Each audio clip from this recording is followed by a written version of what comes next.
ദൈവനാമത്തിന് മഹത്വമുണ്ടാകട്ടെ. വീണ്ടും വരുന്നവനായ നമ്മുടെ കർത്താവ് യേശു ക്രിസ്തുവിൻ്റെ അതിശ്രേഷ്ഠമായ നാമത്തിൽ ബ്രൈഡ് ഓഫ് ക്രൈസ്റ്റ് എന്ന യൂട്യൂബ് ചാനലിലേക്ക് സേവതാക്കളെ നിങ്ങളെവരെയും സ്വാഗതം ചെയ്യുന്നു. കഴിഞ്ഞ ചില ദിവസങ്ങളായിട്ട് ഇസ്രായേൽ, US, ഇറാന്, മിഡിൽ ഈസ്റ്റ് മറ്റ് രാജ്യങ്ങളുമായൊരു യുദ്ധത്തിൽ ഏർപ്പെട്ടിരിക്കുന്നതിനെ കുറിച്ചും അതിൻ്റെ ചെറിയ 1-2 എപ്പിസോഡുകൾ ഞാൻ കഴിഞ്ഞ ഒന്ന് രണ്ട് ദിവസങ്ങൾക്ക് മുമ്പ് പറയുകയുണ്ടായിരുന്നു. യുദ്ധം ആരംഭിക്കുന്നതിന് മുമ്പേ തന്നെ ദൈവത്തിൻ്റെ ആത്മാവ് വളരെ നിർബന്ധിച്ച് ഒരു മെസ്സേജ് പറഞ്ഞുകൊണ്ടിരിക്കുന്ന സമയത്ത് ഈ കാര്യം പറഞ്ഞ് നിർബന്ധിച്ചതുകൊണ്ട് ആ മെസ്സേജ് ഇടയ്ക്ക് വെച്ച് ബ്രേക്ക് ചെയ്ത് പറഞ്ഞിട്ടുണ്ടായിരുന്നു. അത് ഞാൻ യൂട്യൂബിലിട്ടിട്ടുണ്ട്, കുറച്ചധികം പേര് കണ്ടിട്ടുണ്ട്. ഞാൻ ഇന്ന് കുറച്ചും കൂടി അപ്ഡേറ്റ്സ് തരാൻ ആഗ്രഹിക്കുകയാണ്. ഈ ബൈബിളിൽ പറഞ്ഞിരിക്കുന്നതായിട്ടുള്ള ഈ പേരുകൾ പലർക്കും ഒരു സംശയമുള്ളതാണ്. ഈ ഗോമെർ, തോഗർമ, ഗോഗ്, മാഗോഗ്, അല്ലെങ്കിൽ പാർശ്യകൾ, കൂശ്യർ, പൂത്യർ, ഗോമേർ, തോമാർ, ഗർഗ, ഇങ്ങനെയുള്ള പേരുകളൊക്കെ എവിടെ നിന്ന് വന്നു എന്ന് ഒരു പക്ഷേ സംശയമുണ്ട് ആദ്യമായിട്ട് കേൾക്കുന്നവർക്ക്. ഞങ്ങൾ ഈ എപ്പിസോഡുകൾ, അതായത് Ezekiel 38 and the world today എന്നുള്ള ഈ ഒരു സീരീസ് 2023 ആരംഭത്തിൽ തുടങ്ങിയതാണ്. അതിൻ്റെ 1-2 എപ്പിസോഡുകളിൽ എവിടെ നിന്നാണ് ഈ പേര് വന്നതിനെക്കുറിച്ച്, അതൊക്കെ ഗോത്രനാമങ്ങളാണ്. അതായത് നമ്മൾ ഉൽപ്പത്തിയുടെ പുസ്തകം 10-ാം അധ്യായവും 11-ാം അധ്യായവും വായിക്കുമ്പോൾ അവിടെ വ്യക്തമായിട്ട് പറയുന്നുണ്ട് കൂശിൻ്റെ കാര്യങ്ങൾ. പിന്നെ എവിടെ നിന്നാണ് എത്യോപ്യൻസ് വന്നത്, കൂശ് എന്നാരാണ് മക്കളുടെ പേരുകൾ പറയുന്നുണ്ട്. 11-ാം അധ്യായത്തിലാണല്ലോ അവർ ബാബേൽ ടവർ ഉണ്ടാക്കുന്നതും അതുപോലെ തന്നെ ദൈവം ഇറങ്ങി വന്നിട്ട് അവരുടെ ഭാഷ കലക്കുന്നതും ചിത്രിപ്പിക്കുന്നതും. അവിടെ നിന്നും ഒരു മൈഗ്രേഷൻ നടന്നിട്ട് അവർ മുന്നോട്ട് പോകുമ്പോൾ, എപ്പോഴും അന്നൊക്കെ മൈഗ്രേഷൻ നടക്കുമ്പോൾ പ്രധാനപ്പെട്ട മനുഷ്യന് ആവശ്യമുള്ളത് വെള്ളമാണ്. അപ്പോൾ ആ യൂഫ്രട്ടീസ് നദിയുടെ കര പറ്റിയിട്ടാണ് ഇവർ മൈഗ്രേഷൻ നടന്നുകൊണ്ടിരുന്നത്. അതിനകത്ത് നിങ്ങൾ ശ്രദ്ധിച്ചു കഴിഞ്ഞാൽ നോഗയുടെ 3 മക്കളിൽ ഹാമും ജാഫേത്തും 11-ാം അധ്യായത്തിൽ ദൈവത്തിന് വിരുദ്ധമായിക്കൊണ്ട് ഒരു ഹ്യൂമൻ ഗവൺമെൻറ് ഉണ്ടാക്കിയിട്ട് ദൈവം നേരിട്ട് തന്നെ മനുഷ്യരെ ഭരിക്കണം, തൻ്റെ സൃഷ്ടികളെ ഭരിക്കണം, അവർ നന്മ ചെയ്യണം എന്ന് ആഗ്രഹിച്ചാണ് പ്രവർത്തിക്കുന്നത്. എന്നാൽ അത് ഉൽപ്പത്തിയുടെ പുസ്തകം 9-ാം അധ്യായത്തിൽ നോഹയെ പ്രളയത്തിൽ നിന്ന് പുറത്തു കൊണ്ടുവന്നിട്ട് വളരെ വ്യക്തമായിട്ട് പറയുന്നുണ്ട്, ഭൂമിയിൽ സന്താനപുഷ്ടിയുള്ളവരായി ഭൂമി പെരുക എന്നുള്ളതൊക്കെയും. എന്നാൽ അവർ പറയുന്നത് നാം ചിതറിപ്പോകാതെ ഇരിക്കേണ്ടതിന് നമുക്ക് ഒരു ടവർ ഉണ്ടാക്കുക, അവിടെ നമുക്കൊരു പേരുണ്ടാക്കുക എന്നൊക്കെ പറഞ്ഞ്. അതായത് കൂശിൻ്റെ ഭാര്യയായിരുന്ന സെമീറാമിസിൽ ഒരു അദൃശ്യ ശക്തി, ഒരു വ്യാജ സ്പിരിറ്റ് കടന്നു വന്നിട്ട് അവൾക്ക് കുറേ ഡിവൈൻ നേച്ചറുണ്ട്, അല്ലെങ്കിൽ ഡിവൈനായിട്ടുള്ള പ്രൊഫസി അല്ലെങ്കിൽ പല അറിവുകളുണ്ടെന്നൊക്കെ പറഞ്ഞ് ഇന്നുണ്ടല്ലോ. നിങ്ങൾക്കറിയാം കേരളത്തിൽ തന്നെ എത്രയോ പേരുണ്ട്. അത് തന്നെ എല്ലാ റിലീജിയനിലും ഉണ്ട്. ഞാനത് പേരെടുത്ത് പറയാൻ ആഗ്രഹിക്കുന്നില്ല. അതായത് ഡിവൈൻ റെവലേഷൻസ് ഉണ്ടെന്ന് പറഞ്ഞുകൊണ്ട് ഒത്തിരി ആൾക്കാരെ അവളുടെ കൂട്ടത്തിൽ കൊണ്ടുവരികയും അവിടെ നിന്ന്, അതായത് അതിൻ്റെ ലക്ഷ്യം ഒരു വ്യാജ മതത്തിൽ കൂടെ മാനവ തലമുറയെ മുഴുവനും അടക്കി ഭരിക്കുക എന്നൊരു ലക്ഷ്യത്തിലായിരുന്നു ആ ഒരു സമുദായം തന്നെ ഉണ്ടായത്. അതിന് പറയുന്ന പേരാണ് മിസ്റ്ററി ബാബിലോൺ. അതായത് ലക്ഷ്യം ഇത്രയേ ഉള്ളൂ, മതത്തിൽ കൂടെ മനുഷ്യരെ അടക്കി ഭരിക്കുക. ഇന്ന് മിക്കവാറും ഈവൻ ലോകത്തിൽ നിന്ന് ഫിസിക്കലായിട്ടുള്ള എല്ലാ മതങ്ങളും, ഈവൻ പെന്തിക്കോസ്ത് അടക്കം, ഡിനോമിനേഷൻ പെന്തിക്കോസ്ത് അടക്കം ആഗ്രഹിക്കുന്നതാണ്, പാസ്റ്റർമാർ ആഗ്രഹിക്കുന്നതിനെയാണ് അവരുടെ നിയന്ത്രണത്തിൽ മറ്റു മനുഷ്യരായിരിക്കും. സുവിശേഷം പറയുന്നത് ലോകത്തെന്ന് പറയുമ്പോൾ മനുഷ്യരെ ക്രിസ്തു മുഖാന്തരം ദൈവത്തോട് റീകൺസൈൽ ചെയ്യിപ്പിക്കുക, നിരപ്പിക്കുക. ഇതാണ് സുവിശേഷത്തിൻ്റെ ക്രീം. അപ്പോൾ ഈ ഒരു സ്പിരിറ്റ്, ഈ മിസ്റ്ററി ബാബിലോൺ എവിടേക്ക് വ്യാപരിക്കുന്നുണ്ടോ നിങ്ങളായിരിക്കുന്നിടത്ത് നിങ്ങൾക്ക് തന്നെ വളരെ വ്യക്തമായിട്ട് മനസ്സിലാക്കും. അപ്പോൾ ഞാൻ പറഞ്ഞു വന്നത്, ഇതൊക്കെ ഗോത്രനാമങ്ങളായിരുന്നു. ആ യൂഫ്രട്ടീസ് നദിയുടെ കര പറ്റിക്കൊണ്ട് ഇവർ മുന്നോട്ട് യാത്ര ചെയ്യുമ്പോഴാണ് ഇത് സ്പ്ലിറ്റാക്കിൻ്റെ പേര് വന്ന് എങ്ങനെയാണ് ഈ ഗോഗ് മാഗോ എന്ന പേരൊക്കെ വന്നതെന്ന് ഞാൻ ഹിസ്റ്ററിയിൽ നിന്ന്, അതായത് ഹിസ്റ്റോറിയൻസ് ജോസിപ്പസ്, ഹെറോഡോട്ടസ്, എൻസൈക്ലോപീഡിയ ബ്രിട്ടാനിക്ക, ഇതൊക്കെ വിശദമായിട്ട് ചർച്ച ചെയ്തിട്ടാണ് 2023 വേണമെങ്കിൽ ഞാനതിൻ്റെ ഒരു ലിങ്ക് താഴെ കൊടുക്കാം. അപ്പോൾ നിങ്ങൾക്കൊരു ഏകദേശം ഐഡിയ കിട്ടും. അല്ലെങ്കിൽ എല്ലാം കൂടെ വിവരിക്കണമെങ്കിൽ സമയം കിട്ടില്ല, എങ്ങനെയാണ് പേര് വന്നതെന്നുള്ളത് കുറിച്ചുകൊണ്ട്. ഇന്നിപ്പോൾ ലേറ്റസ്റ്റായിട്ട് കുറച്ചും കൂടി ഒരു ഹിസ്റ്റോറിക്കൽ നോളജ് തരാൻ നിങ്ങൾ ആഗ്രഹിക്കുന്നത്, ഇറാന് അടുത്തുള്ള അറബ് നേഷൻസിനെ എല്ലാം ആക്രമിച്ചിരിക്കുകയാണ്. USA ഇസ്രായേലിനോടും അവരുടെ ഈ ബാലാസ്റ്റിക് മിസൈൽസോ ക്രൂസ് മിസൈൽസ് വെച്ചുകൊണ്ട് അവർക്ക് എതിർക്കാൻ സാധ്യമല്ല. കാരണം അമേരിക്കയുടെയും ഇസ്രായേലിൻ്റെ കയ്യിൽ മോഡേൺ ടെക്നോളജി ആയിരിക്കുന്ന എയർഫോഴ്സ് ഉണ്ട്. എയർഫോഴ്സ് വളരെ പ്രിസൈസ്ഡായിട്ട് ബോംബ് ചെയ്യുന്ന വളരെ ഹെവി ബോംബ്സ് ഉള്ളതായിട്ട് അതിന് മിസൈൽ കൊണ്ടൊന്നും ചെയ്യാൻ പറ്റില്ല. എന്നാൽ ഇറാൻ്റെ കയ്യിൽ ബാലാസ്റ്റിക് മിസൈൽസ് വളരെ അഡ്വാൻസ്ഡ് ആണ്, പ്രിസൈസ്ഡ് ആണ്. അതിനെ പെട്ടെന്ന് ആൻറ്റി മിസൈൽസ് വെച്ച് തടുക്കാനും ബുദ്ധിമുട്ടാണ്. അത് അവരൊരു അഡ്വാൻറ്റേജ് ഉണ്ട്. പക്ഷേ ജയിക്കത്തക്കവണ്ണം ഒരു അഡ്വാൻറ്റേജ് അല്ല. അതുകൊണ്ട് അവർ ഈ അടുത്തുള്ള അറബ് നേഷൻസിനെല്ലാം ആക്രമിച്ചിരിക്കുന്നത്. അതിൻ്റെ ഒരു ലിസ്റ്റാണ് ഞാൻ കൊടുത്തിരിക്കുന്നത്. എത്ര മിസൈൽസുകൾ അല്ലെങ്കിൽ UAV എന്ന് പറഞ്ഞു കഴിഞ്ഞാൽ unmanned aerial vehicles, suicide vehicles എന്നൊക്കെ പറയും. അതിനകത്ത് പൈലറ്റില്ലാത്ത ചെറിയ ഫ്ലൈറ്റുകൾ പോലെ, പക്ഷേ ചെറിയ ചെറിയ ഇമ്പാക്റ്റൊക്കെ അതിനുണ്ടാക്കാം, തീ പിടിപ്പിക്കുകയൊക്കെ ചെയ്യാം. അപ്പോൾ അതിനകത്തൊക്കെയും എത്രണ്ണം അയച്ചു, എത്രണ്ണം ഇൻ്റർസെപ്റ്റ് ചെയ്തു, അതിൻ്റെ പെർസെൻറ്റേജൊക്കെ ഞാൻ കാണിച്ചിരിക്കുകയാണ്. എന്നൊരു പ്രത്യേക ഒരു കാര്യം നിങ്ങളുടെ ശ്രദ്ധയ്ക്ക് കൊണ്ടുപോകാൻ ആഗ്രഹിക്കുന്നത്, ഈ അറബ് രാജ്യങ്ങൾ ഒന്നും തന്നെ അവരുടെ രാജ്യത്തെ ഉപയോഗിച്ചുകൊണ്ട്, അതിലുള്ള അമേരിക്കയുടെ ബേസുകൾ ഉപയോഗിച്ചുകൊണ്ട് ഇറാനെ ആക്രമിക്കാൻ അനുവാദം കൊടുത്തിട്ടില്ല. കാരണം കൊടുത്താൽ ഈ വാറിൽ അവരും കൂടെ പങ്കെടുക്കുന്നതും ഇറാന് ഔദ്യോഗികമായിട്ട് ഈ രാജ്യങ്ങളെ ആക്രമിക്കുവാൻ അവസരമുണ്ടാവും. ആരും കുറ്റം പറയാൻ പറ്റില്ല. എന്നാൽ ഇതെങ്ങനെ വന്നു? 1961 അതായത് ഓയിൽ എക്സ്പ്ലോറേഷൻ്റെ മേജർ സമയമാണ്. 1961 ഓയിൽ കണ്ടുപിടിക്കാൻ തുടങ്ങിയപ്പോൾ, ഈ മിഡിൽ ഈസ്റ്റൊക്കെ ഓയിൽ കണ്ടുപിടിക്കാൻ തുടങ്ങിയപ്പോൾ ഈ രാജ്യങ്ങൾക്ക് അന്നൊന്നും വലിയ കപ്പാസിറ്റി ഇല്ലായിരുന്നു.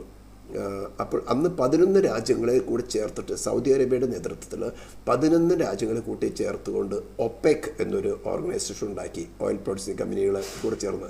അപ്പോൾ ഇത് പ്രൊഡ്യൂസ് ചെയ്യുവാനും അതുപോലെ തന്നെ ട്രാൻസ്പോർട്ടേഷൻ, ഇതിൻ്റെ എല്ലാത്തിനും കൂടെ സംരക്ഷണത്തിന് വേണ്ടി അന്ന് അമേരിക്ക മാത്രമേ ഉന്നത ശക്തിയുണ്ടോ. അമേരിക്ക ഉണ്ടായിരുന്നുള്ള അന്ന് USSR ഉണ്ടായിരുന്നു. പക്ഷേ USSR ഇക്കാര്യത്തിൽ ഇടപെട്ടില്ലായിരുന്നു. അമേരിക്ക ഇവർക്ക് സംരക്ഷണം കൊടുത്തുകൊള്ളാമെന്ന് പറഞ്ഞുകൊണ്ട് അവിടേക്കും അവരുടെ രാജ്യങ്ങളിൽ ബേസുകൾ ഉണ്ടാക്കുകയും ഈവൻ ഇതിൻ്റെ ട്രാൻസ്പോർട്ടേഷൻ ലൈനുകളിലൊക്കെയും സുരക്ഷിതത്തിന് വേണ്ടി ഷിപ്പുകൾ പോകുമ്പോൾ, ഓയിൽ ഷിപ്പുകൾ പോകുമ്പോൾ സുരക്ഷിതത്തിന് വേണ്ടി അവിടെ ഇവിടേക്കും ചെക്ക് പോയിന്റുകൾ ഉണ്ടാക്കുകയും അതിനുവേണ്ടി ഇവർ പ്രൊഡ്യൂസ് ചെയ്യുന്ന ഓയിലിൻ്റെ 18% അമേരിക്കയ്ക്ക് കൊടുക്കണമെന്നൊരു കണ്ടീഷൻ ഉണ്ടായിരുന്നു. അതിനുശേഷം ഇപ്പോൾ അടുത്ത കാലത്ത് 2002 മറ്റോ റഷ്യ ഒരു ഡ്യൂപ്ലിക്കേറ്റ് ഒപെക്കൊക്കെ ഉണ്ടാക്കിയിട്ടുണ്ട്.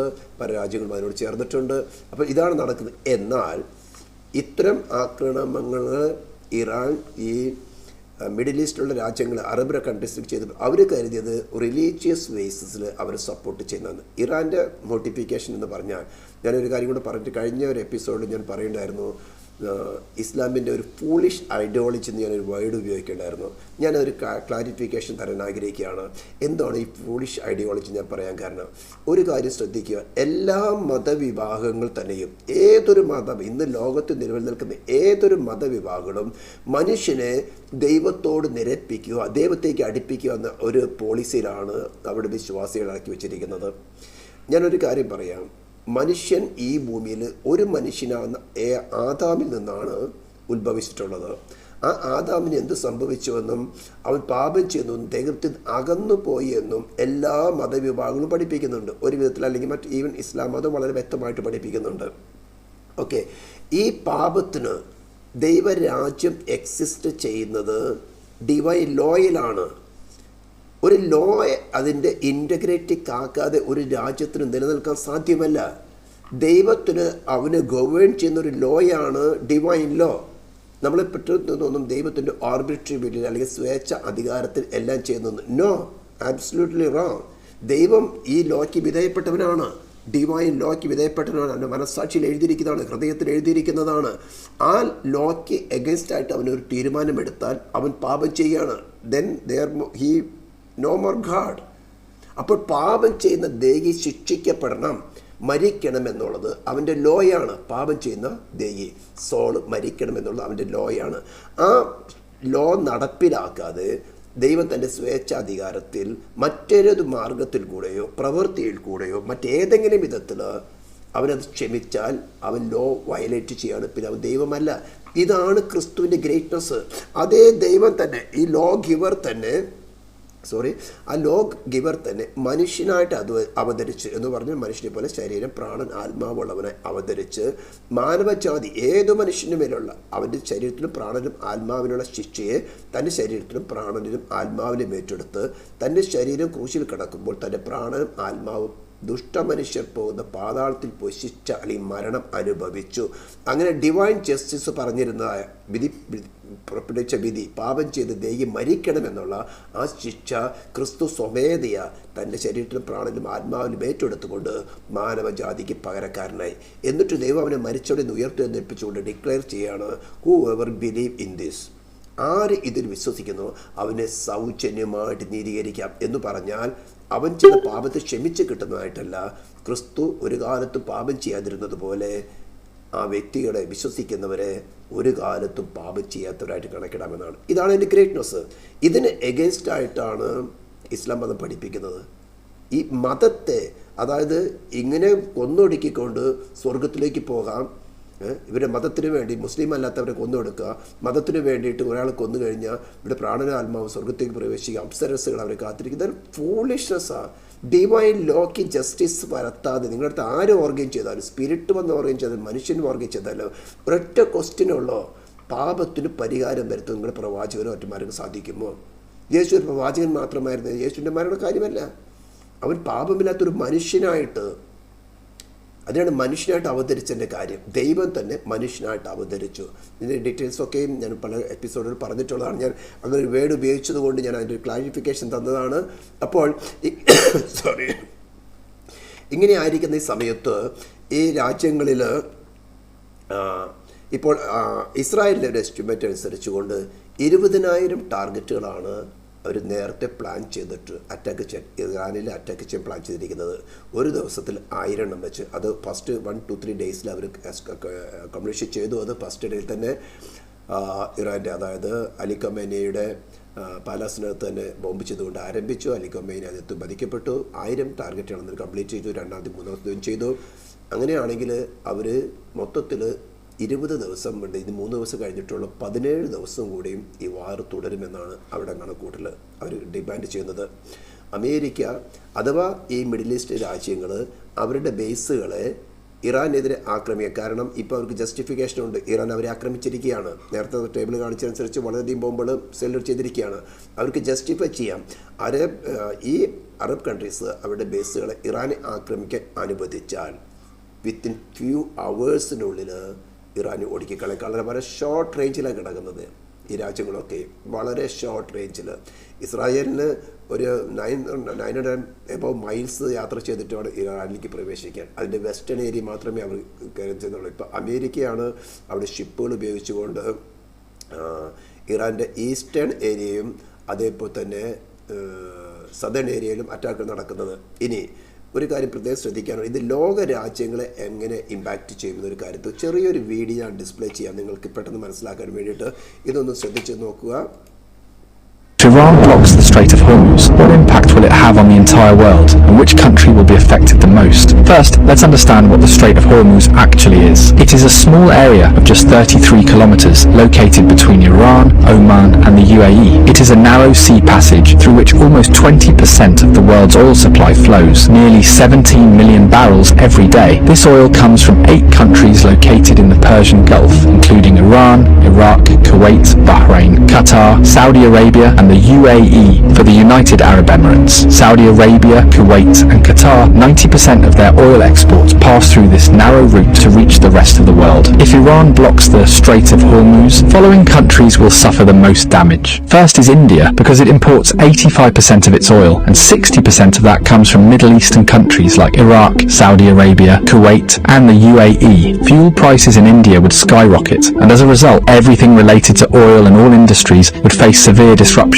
Industries could shut down, there would be job losses and the economy would be severely affected. The second most affected country would be China. China is the world's largest oil importer, bringing in 10 million barrels of oil every day. 40% of China's oil imports pass through this Strait of Hormuz. Although China has built oil pipelines with Russia and Central Asia, they don't even fulfill 20% of its energy needs. So, if the Strait of Hormuz is blocked, China's economy could suffer a massive blow, and if China's economy is shaken, its effects will will be felt all over the world. The third most affected country would be Japan, as it imports 90% of its oil and 75% of that passes through the Strait of Hormuz. The fourth most affected country would be Saudi Arabia. 80 to 90% of Saudi Arabia's oil goes to the rest of the world through Strait of Hormuz, while only 10% goes to Europe via its Red Sea coastline. So if this choke point is blocked, Saudi Arabia's economy will be heavily impacted. Imagine that a country suddenly loses 80 to 90% of its revenue. What would happen to it? Something similar could happen to Saudi Arabia. There's also a high chance that Saudi Arabia might send in its military to reopen the route, and that could make the situation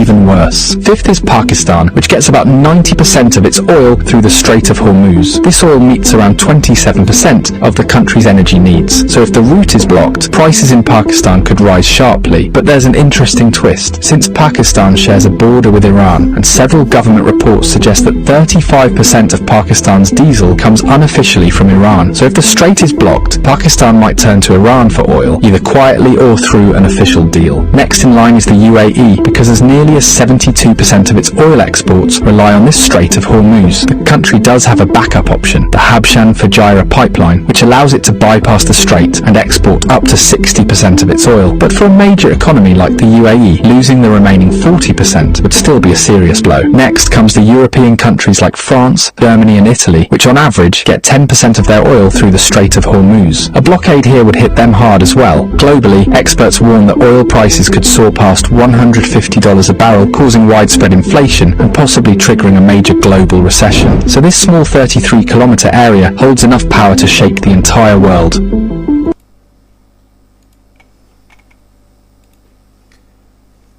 okay, ഇതിനകത്ത് പറഞ്ഞ എല്ലാ കാര്യങ്ങളും അത്ര immediate നടക്കുന്നൊരു കാര്യമല്ല. ഇത്രയും ദിവസങ്ങൾ 20 ദിവസമൊക്കെ യുദ്ധം ഈ ഒരു ലെവലിൽ മുന്നോട്ട് പോവുകയാണെങ്കിൽ ചാൻസസ് ആർ ദെയർ.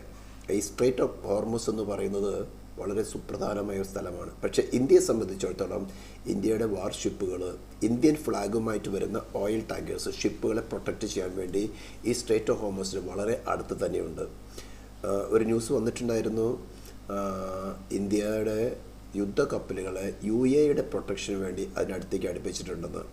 ഈ സ്ട്രേറ്റ് ഓഫ് ഹോർമുസിൻ്റെ, അതായത് UAE നിങ്ങൾ നോക്കിക്കഴിഞ്ഞാൽ ആ പിങ്ക് കളറിൽ കാണുന്നതിൽ ഒരു ഏകദേശം ഒരു ആടിൻ്റെ തല പോലെ കാണുന്നതിൻ്റെ ഏറ്റവും എൻ്റെ സ്ട്രേറ്റ് ഓഫ് ഹോർമസിൻ്റെ തൊട്ടടുത്ത് കിടക്കുന്ന സ്ഥലമാണ് ഫ്യൂച്ചർ എന്ന് പറയുന്ന സ്ഥലം. ഞാൻ അവിടെ പോയിട്ടുണ്ട്. UAE ഏറ്റവും കൂടുതലും ഒരേ ഒരു സ്ഥലമാണ്, ഒരു എമിറേറ്റാണ് അബുദാബി ഓയിൽ പ്രൊഡക്ഷൻ ഉള്ളത്. ഹൈ ടെക്നോളജിയും ഞാനവിടെ വർക്ക് ചെയ്തിട്ടുണ്ട്. അതിനുവേണ്ടി ഒരു പ്ലാന്റ് പണിയാൻ വേണ്ടി ഞാനവിടെ 3.5 വർഷത്തോളം ഞാനവിടെ വർക്ക് ചെയ്തിട്ടുണ്ട്. അബ്ഷാൻ എന്ന് പറയുന്ന സ്ഥലത്ത് വെരി വാസ്റ്റ് ഏരിയയാണ്, ഹൈ ടെക്നോളജി ഉപയോഗിച്ച് നല്ല പ്രൊഡക്ഷനും നാച്ചുറൽ ഗ്യാസ് ഉള്ള സ്ഥലമാണ്. പക്ഷേ ഇതിന് എക്സ്പോർട്ട് ചെയ്യാൻ അവർക്ക് അല്ലെങ്കിൽ ഒമാൻ വഴിക്ക് റോഡ് മാർഗം വേണം. അപ്പോൾ അവർ ഉപയോഗിക്കുന്നത് ഈ സ്ട്രേറ്റ് ഓഫ് ഹോർമസ് ആണ്. അതുകൊണ്ട് ഇറാൻ്റെ തൊട്ടടുത്ത് കിടക്കുന്ന സ്ഥലമാണ്. അവിടെ ഇന്ന് ഈ ഫ്യൂച്ചറിൽ ഇന്ന് രാവിലെ 2 ഇടങ്ങളിലായിട്ട് ബോംബിങ് നടന്നിട്ടുണ്ട്, തീ പിടിച്ചിട്ടുണ്ട്. അപ്പോൾ UAE വെറുതെ ഇരിക്കില്ല. ഞാൻ നേരത്തെ ടേബിൾ കാണിച്ചല്ലോ 359 മിസൈൽസും UAE കൂടി അയച്ചിട്ട് 348 എണ്ണത്തിനെയും അവർ ഇൻ്റർസെപ്റ്റ് ചെയ്തു. അതായത് 96.94% അവർ ഇൻ്റർസെപ്റ്റ് ചെയ്യാൻ കപ്പാസിറ്റി ഉണ്ട്. അവർക്ക് ഇത്ര നഷ്ടം വന്നാൽ അവർ വെറുതെ ഇരിക്കുകയില്ല. എന്നാൽ അമേരിക്കൻ റിപ്പോർട്ട് അനുസരിച്ച് ഈ സ്ട്രേറ്റ് ഓഫ് ഹോർമസ് ബ്ലോക്ക് ചെയ്തിട്ടില്ല എന്ന് പറയുന്നത്. ഈ ഇറാൻ എന്നും ഈ ഞൊടിച്ചുകൊണ്ടിരിക്കുന്ന ഒരു വിഷയമാണ് ഈ സ്ട്രേറ്റ് ഓഫ് ഹോർമസ്. അതിൻ്റെ എന്തുകൊണ്ടാണ് അതിൻ്റെ ഇമ്പോർട്ടൻസാണ് ഞാൻ ഈ വീഡിയോ കാണിച്ചത്. എന്തെങ്കിലും ഒരു വിഷയം വന്നാൽ ഞങ്ങൾ ക്ലോസ് ചെയ്യും, അല്ലെങ്കിൽ അതുവഴിക്കുള്ള ഷിപ്പുകളെ മുക്കിക്കളയും. ഇപ്പോൾ ഇറാൻ്റെ ഓയിൽ ഷിപ്പുകൾ 11 ഓയിൽ ഷിപ്പുകളെ അമേരിക്ക മുക്കിക്കളഞ്ഞു. അപ്പോൾ മിക്കവാറും അമേരിക്ക 1961 ഈ അറബ് കൺട്രീസുകളുമായിട്ടുള്ളൊരു എഗ്രിമെൻ്റ് ഉള്ളതാണ്. അതായത് അവരുടെ ഓയിൽ പ്രൊഡക്ഷനും അതിൻ്റെ ട്രാൻസ്പോർട്ടേഷനും വേണ്ടിയുള്ള സേഫ്റ്റി കൊടുക്കാമെന്ന്. അതിന് 18% ഇപ്പോൾ റിവൈസ് ചെയ്തിട്ട് എനിക്കറിയില്ല, 18% പ്രൊഡക്ഷൻ്റെ പ്രോഫിറ്റ് അവർക്ക് കൊടുക്കുന്നുണ്ട് അതിനുള്ള ചിലവിന് വേണ്ടിയിട്ട്. അപ്പോൾ ജസ്റ്റിഫിക്കേഷൻ ഉണ്ട്, അമേരിക്ക ഇതിൻ്റെ കൺട്രോൾ മുഴുവൻ ഏറ്റെടുക്കും.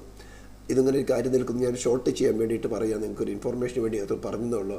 എന്നാൽ ഇന്ന് 3 മാർച്ചിന് ഇറാനിൽ ഒരു ഭൂകമ്പം നടന്നു 4.4 മാഗ്നിറ്റ്യൂഡിൽ.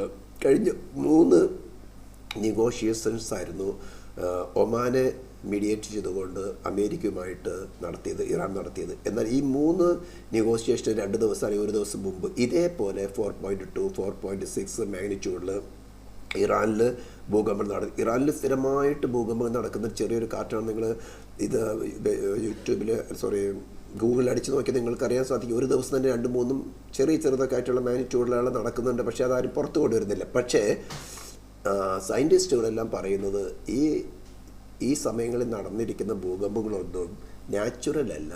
അവർ ഭൂമിക്കടിയിൽ 10 കിലോമീറ്റർ താഴെ വെച്ചിട്ടാണ്, അതായത് 6.2 മൈൽസ് താഴെ വെച്ചിട്ടാണ് ഇത് എക്സ്പ്ലോർ ചെയ്തിരിക്കുന്നത്. അതിൻ്റെ വൈബ്രേഷനാണെന്നാണ്. അതിൻ്റെ ഇമ്പാക്റ്റിനെ കുറിച്ചുകൊണ്ടൊക്കെയും ഇറാനിലുണ്ടായിരുന്നു. പക്ഷേ പലരും പറയുന്നത്, പക്ഷേ ഇത് റിച്ചർ സ്കെയിലിൽ വളരെ വ്യക്തമായിട്ട് അമേരിക്ക മെഷർ ചെയ്തതാണ്. അപ്പോൾ ഇത് ഇവർ ആറ്റം ബോംബ് ടെസ്റ്റ് ചെയ്തതാണെന്നാണ് പറയുന്നത്. അതിൻ്റെ താഴെ ഞാനൊരു ടെക്സ്റ്റ് എഴുതിയിരിക്കുന്നുണ്ടോ. ഞാൻ ഈ ഫീൽഡിൽ വർക്ക് ചെയ്തിട്ടുണ്ട്, അതുകൊണ്ട് എനിക്ക് ഇതിൻ്റെ കാര്യങ്ങൾ വളരെ വ്യക്തമായിട്ട് അറിയാം. 1 ടൺ യുറേനിയം റിയാക്ടറിൽ ഉപയോഗിച്ച് കഴിഞ്ഞ് അതിന് റീപ്രോസസ് ചെയ്താൽ കിട്ടുന്നത് 1 കിലോ പ്ലൂട്ടോണിയമാണ്. ഞാൻ ഈ റീപ്രോസസ് ചെയ്ത പ്ലാന്റിൽ ഏകദേശം 10 വർഷം ട്രെയിനിങ് കഴിഞ്ഞ ശേഷം വർക്ക് ചെയ്തിട്ടുണ്ട്. ഒരു ഫാസ്റ്റ് ബീഡർ റിയാക്ടർ, പ്ലൂട്ടോണിയത്തിൽ വർക്ക് ചെയ്യുന്ന ഫാസ്റ്റ് ബീഡർ റിയാക്ടർ ഉണ്ടാക്കണമെങ്കിൽ 1 ടൺ പ്ലൂട്ടോണിയമാണ്. അപ്പോൾ എത്ര ടൺ യുറേനിയം എൻറിച്ച് റീപ്രോസസ് ചെയ്താലാണ് ഒരു ഫാസ്റ്റ് ബീഡർ റിയാക്ടർ ഉണ്ടാക്കുക? ഇവർ ഇത്രയും മെനക്കെട്ടിട്ട് ഇത്രയും യുറേനിയം അവരുടെ അടുത്തുള്ളത് അത് ഒരു റിയാക്ടർ ഉണ്ടാക്കാൻ ഉപയോഗിച്ചാണ്. ഇറാൻ്റെ നിങ്ങൾക്കറിയാമല്ലോ, വെള്ളമില്ല, പട്ടിണി പാവൂടായിരിക്കണം, എക്കണോമി ഇത്രയും തളർന്നുപോയി. പക്ഷേ ഞാൻ നേരത്തെ പറഞ്ഞല്ലോ, ഈ ഫൂളിഷ് ഒരു ഐഡിയോളജിൻ്റെ പേരും ഭൂമിയിലുള്ള മനുഷ്യൻ മുഴുവനും കൊന്നൊടക്കിക്കൊണ്ട് ഐദർ കൺവേർട്ടഡ് ടു ഇസ്ലാം അല്ലെങ്കിൽ കൊന്നു കൊണ്ട് സ്വർഗത്തിലേക്ക് പോകാമെന്ന് ദൈവത്തോട് നിരക്കാമെന്ന് ഫൂളിഷ്നെസ് പറയുകയാണ്. ഈ ഒരു ഐഡിയോളജിക്ക് വേണ്ടി മാനവജാതി മുഴുവൻ കൊന്നൊടുക്കാൻ വേണ്ടിയിട്ടാണ് ഈ പരിപാടി ചെയ്തുകൊണ്ടിരിക്കുന്നത്. എന്തുകൊണ്ടാണ് ഇസ്രായേൽ അമേരിക്കയെ പ്രഷറൈസ് ചെയ്ത് ഇപ്പോൾ ഇങ്ങനെ ഒരു വാർ ആരംഭിച്ചെന്ന് പറഞ്ഞാൽ, അഥവാ 3ാമത്തെ ജനീവയിൽ വെച്ച് നടന്ന നെഗോഷിയേഷനിലുള്ള ഇറാൻ്റെ ഫോറിൻ മിനിസ്റ്റർ ക്ലെയിം ചെയ്ത് ഞങ്ങളുടെ അടുത്ത് ഇപ്പോൾ 11 ന്യൂക്ലിയർ ബോംബ് ഉണ്ടാക്കാനുള്ള എൻറിച്ചഡ് യുറേനിയം ഉണ്ടെന്നാണ്. അതിലൊന്നായിരിക്കാം ഇപ്പോൾ ഈ ചിത്രത്തിൽ കാണുന്ന പിക്ചർ. നിങ്ങൾക്ക് വേണ്ടി അതിൻ്റെ ഒരു വീഡിയോ കാണാം. ആ പിക്ചർ ഇപ്പോൾ നടക്കുന്നതല്ല, അത് ഹിരോഷിമയിൽ നടന്നതിൻ്റെ ആർട്ടിഫിഷ്യൽ ഡെവലപ്മെൻ്റ് ആയിരിക്കാം. അതുകൊണ്ട് അതത്ര പിക്ചർ ഇങ്ങനെയായിരിക്കും. അതായത് ഒരു കുട വിരിക്കുന്ന പോലെ ആയിരിക്കും. ഒരു ഇമ്പാക്റ്റ് ഉണ്ടായിക്കഴിഞ്ഞാൽ ഹെവി ഇമ്പാക്റ്റാണ് ഈ യുറേനിയം അല്ലെങ്കിൽ പ്ലൂട്ടോണിയം ബോംബിനുണ്ടാകുന്നത്. 2.67 miles per second, 2.67 million, not 2.67 million miles per സെക്കൻഡിലായിരിക്കും അതിൻ്റെ വേവ്സ് അടിക്കുന്നത്. ഇത് ഞാൻ പഠിച്ചിട്ടുള്ളതെന്ന് പറയുകയാണ്. ഇത് ഒരു ചെയിൻ റിയാക്ഷനാണ്. ഇത് ചെയിൻ റിയാക്ഷന് റിയാക്ടർ വർക്ക് ചെയ്യുന്നത് പോലെ തന്നെ, റിയാക്ടർ വർക്ക് ചെയ്യുന്ന പറഞ്ഞാൽ ചെയിൻ റിയാക്ഷൻ സ്റ്റാർട്ട് ചെയ്തിട്ട് അതിന് കാർബണിനോട് വെച്ചിട്ട്, കാർബണ് ഈ വരുന്ന ആറ്റത്തിനെ അബ്സോർബ് ചെയ്യാനുള്ള പ്രോപ്പർട്ടി ഉണ്ട്. അപ്പോൾ കാർബൺ റോഡ് വെച്ചിട്ട് അതിനെ കൺട്രോൾ ചെയ്യുകയാണ് ചെയ്യുന്നത്. അതില്ലാതിരുന്നാൽ ഇത് എക്സ്പ്ലോഡ് ആവും, റിയാക്ടറും എക്സ്പ്ലോഡ് ആവും. അപ്പോൾ ആ ചെയിൻ റിയാക്ഷനിൽ 2.67 മില്യൺ മൈൽസ് പെർ അവറിൽ വേവ്സ് ഉണ്ടാവും. ആ വേവ്സിൽ ഇതിൻ്റെ അടുത്തുള്ള എല്ലാ ബിൽഡിങ്ങുകളും എല്ലാം തന്നെ പൊട്ടിത്തകരും. അതേപോലെ തന്നെ ഉണ്ടാകുന്ന ചൂട് കൊണ്ട് വായു വികസിച്ചിട്ട് ഈ പൊട്ടിത്തെറിഞ്ഞ ഡെബ്രിസിനെല്ലാം കൂടെ വലിച്ചു കൊണ്ടത് മേളിലോട്ട് പോകും. ഇതാണ് ഈ കുട പോലെയുള്ള ഈ ആറ്റം ബോംബിൻ്റെ ചിത്രങ്ങൾ കാണിക്കുന്നതിൻ്റെ ബാക്കിലുള്ള ഹിസ്റ്ററി അതാണ്. അപ്പോൾ ഇവർ ഇത്രയും കാര്യങ്ങളെ അഥവാ 90% യുറേനിയം, എൻറിച്ചഡ് യുറേനിയം അക്യൂർ ചെയ്താൽ ബൈ 2028 അവർ ചെയ്യുമെന്ന് പറയുന്നത്.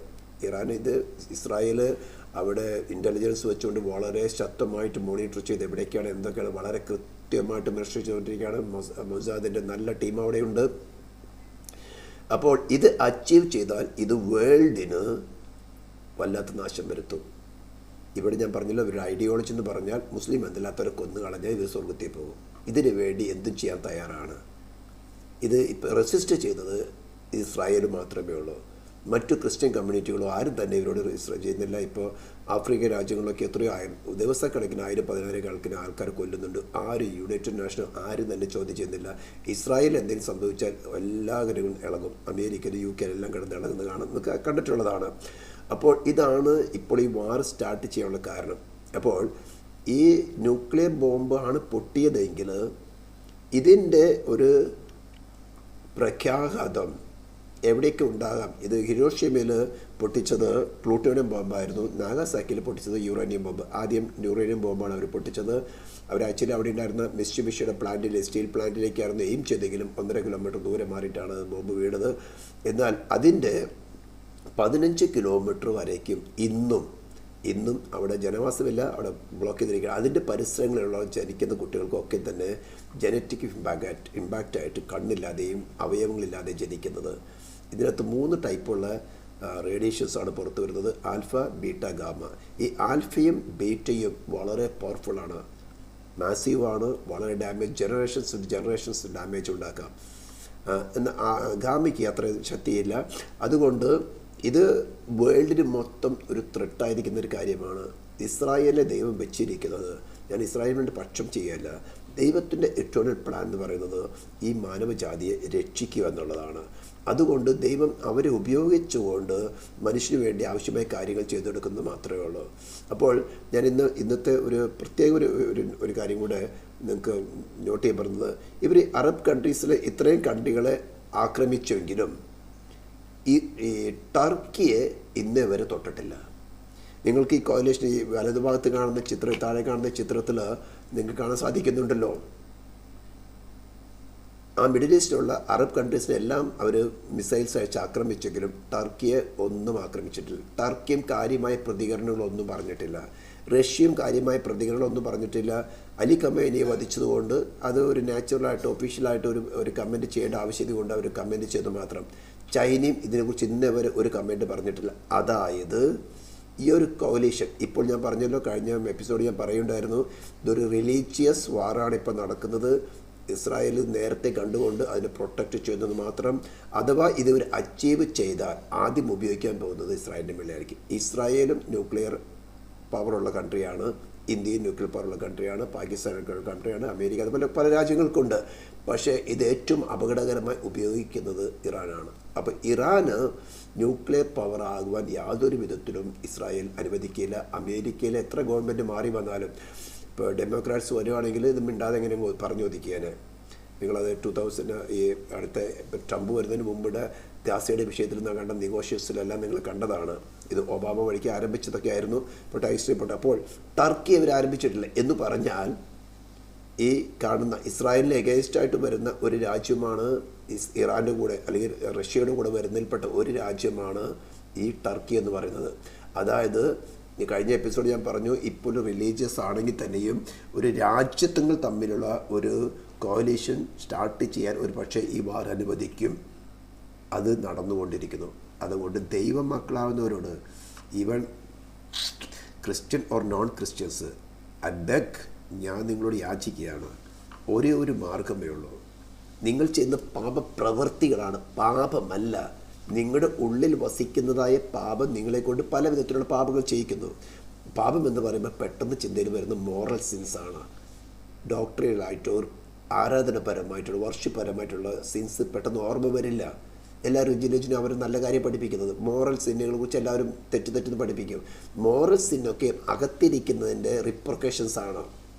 അതുകൊണ്ട് പാപത്തിന് പരിഹാരം വരുത്തിയ, അറ്റോൺമെൻറ്റ് നടത്തിയ ഒരേ ഒരുവനുള്ളോ യേശു ക്രിസ്തു. അല്ലാണ്ട് യേശു ക്രിസ്തുവിനെ ഉയർത്തുവാനോ അല്ലെങ്കിൽ ക്രിസ്ത്യാനിറ്റി ഉയർത്തുവാനോ ക്രിസ്തു മതത്തെ അല്ല ഞാൻ പ്രസംഗിക്കുന്നത്. But I preach Christ crucified. നിങ്ങളെന്ന വ്യക്തിക്ക് വേണ്ടി നിങ്ങളുടെ ഉള്ളിൽ വസിക്കുന്നതായ പാപമെന്ന ശക്തിയെ ന്യൂട്രലൈസ് ചെയ്യുവാൻ, നിങ്ങളുടെ മേൽ വരേണ്ട, വ്യക്തിപരമായി നിങ്ങളുടെ മേൽ വരേണ്ട ശിക്ഷയെ നിങ്ങൾ ഈ ഭൂമി ജനിക്കുന്നതിന് മുമ്പേ തന്നെ അതിന് പരിഹാരം വരുത്തുവാൻ ഡിവൈൻ ജസ്റ്റിസ് പുറപ്പെടുവിച്ച ആ വെർഡിക്റ്റ്, പാപം ചെയ്ത് ദൈവം മരിക്കണമെന്ന ആ വെർഡിക്റ്റ് സ്വമേധയെ തൻ്റെ ശരീരത്തിൽ പ്രാണനും ആത്മാവിലും ഏറ്റെടുത്ത് ഈ വ്യക്തിപരം നിങ്ങൾക്ക് വേഴ്പാരമായിട്ട് മരിച്ച് അവൻ്റെ പ്രാണനും ആത്മാവും നിങ്ങൾ പോകേണ്ട പാതാളത്തിൽ പോയി നിങ്ങൾക്ക് പാരമായി മരണമെന്ന ശിക്ഷ അനുഭവിച്ചു. അവർ മരിച്ചവിടെ നിന്ന് ഉയർത്തെൽപ്പിച്ച് നിങ്ങൾക്ക് വേണ്ടി ഈ സുവിശേഷത്തിൽ കൂടെ പ്രോമിസ് തരികയാണ്. If you accept him, if you acknowledge him as your Lord and Christ, you will be freely justified. പാപം ക്ഷമിച്ച് കിട്ടിയിട്ടല്ല, യേശു ഒരു കാലത്തും പാപം ചെയ്യാതിരുന്നതുപോലെ നിങ്ങളെയും ഒരു കാലത്തും പാപം ചെയ്യാത്തവനായി കൺസിഡർ ചെയ്യും, as long as you abide in Christ. May God